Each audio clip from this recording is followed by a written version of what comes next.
நேற்றைக்கு நம்முடைய துணை முதல்வர் அவர்கள் சொன்னது போல் ஒரு நாட்கள் வீடு திரும்புவார் என்று சொல்லியிருக்கின்றோம். நிச்சயமாக முதல்வர் ஆரோக்கியத்தோடு தான் இருப்பார்.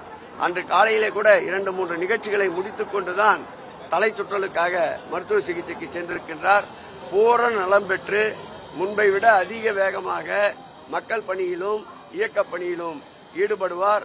எல்லாம் வல்ல இறைவனும் இயற்கையும் அவருக்கு எப்பொழுதும் துணை நிற்கும். கோடான கோடி மக்களை காப்பாற்றுகின்ற முதல்வர் நிச்சயம் முழு வேகத்தோடு முன்பை விட மக்கள் பணியும் கழக பணியும் ஆற்ற வருவார் என்ற நம்பிக்கை அனைவருக்கும் இருக்கின்றது.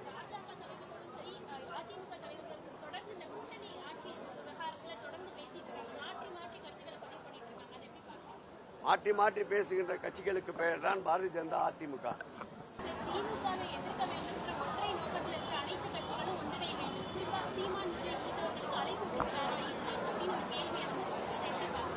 நான் ஏற்கனவே சொன்னது போல்தான் புலிக்கு பயந்தவரெல்லாம் என் மீது படுத்துக் கொள்ளுங்கள் என்ற வகையில்தான் இன்றைக்கு மிருகபலத்தோடு அசைக்க முடியாத ஒரு கட்டமைப்போடு கூடிய இயக்கமாக திராவிட முன்னேற்ற கழகம் இருக்கின்றது.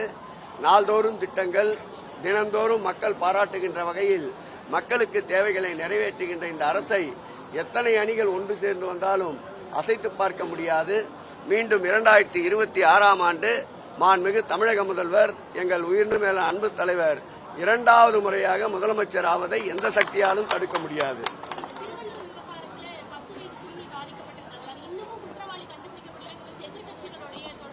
தினந்தோறும் அது குறித்த நடவடிக்கைகள் மேற்கொள்ளப்பட்டு வருகின்றன.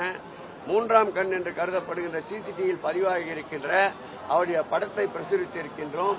அதேபோல் பிடித்து அடையாளம் காட்டி தகவல் சொல்பவர்களுக்கு பரிசு என்று அறிவித்திருக்கின்றோம். காவல்துறை முழுமையாக முடக்கிவிடப்பட்டு 24 மணி நேரமும் அதற்குண்டான தொடர் நடவடிக்கை எடுத்துக் கொள்ளப்பட்டு வருகின்றன.